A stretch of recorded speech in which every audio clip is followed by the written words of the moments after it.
Hello everyone, I hope आप सभी ठीक होंगे।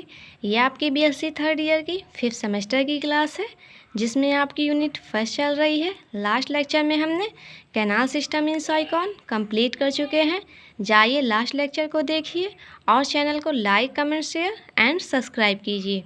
टुडेज टॉपिक है फिजियोलॉजी ऑफ साइकॉन। आज साइकॉन में हम फिजियोलॉजी को पढ़ेंगे। फिजियोलॉजी के अंतर्गत हम movement, nutrition, respiration, excretion, water circulation, nervous system and behaviour को पढ़ेंगे। सबसे पहले हम पढ़ेंगे मूवमेंट या locomotion. Firstly we will know what is the meaning of locomotion. सबसे पहले हम जानेंगे लोकोमोशन का मतलब क्या होता है। Ability to move from one place to another place, किसी चीज़ का एक प्लेस से दूसरे प्लेस तक जाना, उसे ही हम मूवमेंट या लोकोमोशन बोलते हैं। साइकॉन में जो होता है लोकोमोटिव ऑर्गन एब्सेंट होते हैं। No locomotive organ for locomotion. Sycon is sessile. Sycon जो होते हैं सेसाइल होते हैं। सेसाइल का मतलब क्या होता है, ये किसी एक ही जगह पर चिपके होते हैं। लास्ट लेक्चर में बताया गया था साइकॉन जो होते हैं ये अपने सबस्ट्रेटम से चिपके होते हैं। इनका सबस्ट्रेटम क्या होता है, रॉक या सेल। जब ये किसी सबस्ट्रेटम से चिपके हैं तो ये किसी दूसरी जगह पर मूव नहीं करते हैं, इसलिए इसमें लोकोमोटिव ऑर्गन एब्सेंट होता है। फिर सेकंड आता है न्यूट्रिशन। साइकॉन में मोड ऑफ न्यूट्रिशन किस टाइप का होता है, होलोजोइक होते हैं। होलोजोइक मतलब क्या होता है, ये फूड को डायरेक्ट इनगल्फ कर लेते हैं। जितने भी पोरीफेरन होते हैं उसमें जो न्यूट्रिशन होता है वो होलोजोइक टाइप का होता है। और इनका फूड ये खाते क्या है, इनका फूड जो होता है वो प्लैंकेटन होता है। प्लैंकेटन को हम हिंदी में पलवक बोलते हैं। ये सूक्ष्म जीव होते हैं, स्मॉल ऑर्गेनिज्म होते हैं। इसमें जू प्लैंकेटन और फाइटो प्लैंकेटन होते हैं। जू को हम हिंदी में एनिमल्स बोलते हैं और प्लैंकेटन को हिंदी में माइन्यूट। जो माइन्यूट मतलब सूक्ष्म जानवर या सूक्ष्म एनिमल्स होते हैं। फाइटो को हम हिंदी में प्लांट और प्लैंकेटन को मीनिंग होता है माइन्यूट, जो माइन्यूट प्लांट होते हैं। जो साइकॉन होते हैं ये minute animals and minute plant को डायरेक्टली इनगल्फ कर लेते हैं। इनका भोजन यही होता है। फिर आता है मेथड, मतलब ये फूड को, इनका फूड इनगल्फ करने का मेथड क्या है। इनमें जो मेथड होता है फिल्टर फीडिंग होता है। मतलब ये जितनी ज़रूरत की चीज़ें होती हैं उसे प्लैंकेटन से लेते हैं, उसे खाते हैं, फिर उसे डाइजेस्ट करते हैं। लेकिन जितनी अननेसेसरी चीज़ें होती हैं उसे शरीर से बाहर सिक्रीट कर देते हैं। इसे ही हम फिल्टर फीडिंग बोलते हैं। फिर आता है स्टोरेज ऑफ फूड। इनमें फूड का स्टोरेज क्या होता है, फूड कहाँ स्टोर होता है, थियोसाइट में। फिर फूड वैक्यूल, भोजन मतलब जब फूड जो होता है वह फूड वैक्यूल में जाते हैं। जब भोजन फूड वैक्यूल में जाता है तो वह फर्स्टली एसिडिक होता है, उसके बाद जो फूड होता है वह एल्कलाइन हो जाता है। फिर हमारा आता है रिस्पायरेशन एंड एक्सक्रीशन। रिस्पायरेशन और एक्सक्रीशन को हम एक साथ पढ़ेंगे क्योंकि ये जो दोनों प्रोसेस है ये डिफ्यूज़न के थ्रू ही होती हैं। रिस्पायरेशन को हिंदी में हम श्वसन बोलते हैं और एक्सक्रीशन को उत्सर्जन बोलते हैं।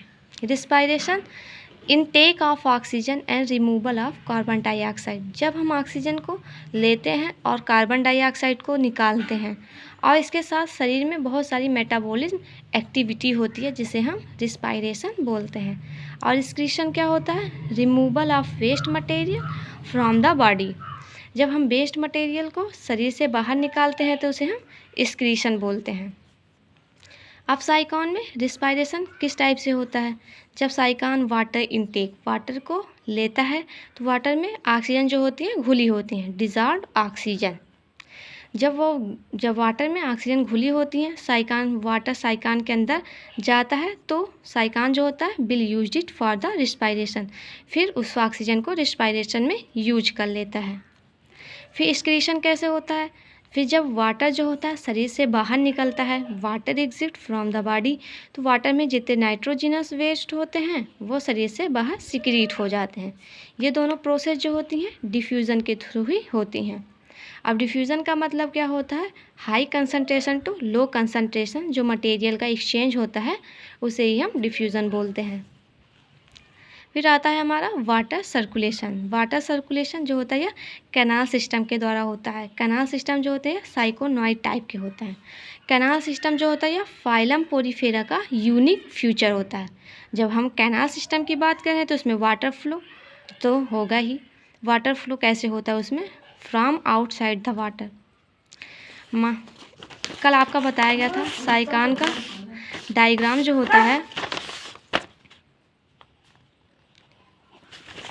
साइकान जो वाटर होता है वह ओस्टिया के थ्रू ही इन करंट कैनाल में जाता है। ये हमारा ओस्टिया जो होते हैं हमारे छिद्र होते हैं, ये हमारे ओस्टिया हैं। वाटर ओस्टिया के थ्रू आया, वो कैनाल सिस्टम में इंटर किया। फिर ये जो हमारा होता है रेडियल कैनाल होते हैं। फिर वाटर जो होता है वह रेडियल कैनाल में इंटर करते हैं। रेडियल कैनाल में फिर जो वाटर होता है वह एपोपाइल जो होते हैं ये होल होते हैं, ऐसे होल होते हैं। रेडियल कैनाल से वाटर जो होता है वह एपोपाइल में इंटर कर जाते हैं।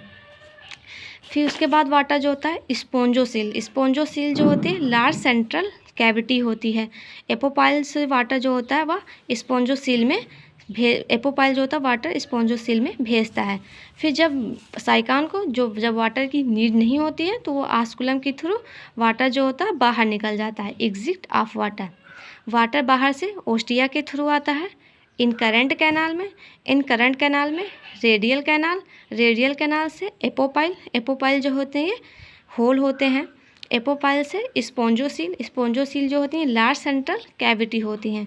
फिर जब साइकान को उस वाटर की नीड नहीं होती है तो आस्कुलम के थ्रू जो वाटर होता है बाहर निकल जाता है, एग्जिट ऑफ वाटर। इसे ही हम वाटर सर्कुलेशन बोलते हैं। फिर आता है हमारा last topic, nervous system and behaviour.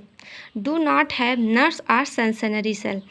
जो साइकान होते हैं इसमें कोई नर्व्स या सेंस ऑर्गन नहीं होते हैं। There is no any coordination in their body.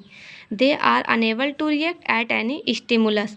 जब स्टिमुलस मतलब होता है जब हम इसे किसी शॉक या लाइट देंगे तो ये कुछ रिएक्ट नहीं करेंगे। जब इन्हें लाइट दें, जब इनमें सेंसरी ऑर्गन ही नहीं होते हैं, सेल ही नहीं होते हैं, तो ये कुछ रिएक्ट नहीं करते हैं। आई होप आपको क्लियर हो गया होगा। अब इसमें आपका एक टॉपिक बचता है रिप्रोडक्शन। जो नेक्स्ट लेक्चर आएगा उसमें रिप्रोडक्शन टॉपिक कंप्लीट किया जाएगा। Thank you so much watching for this video. Please like share comment and subscribe.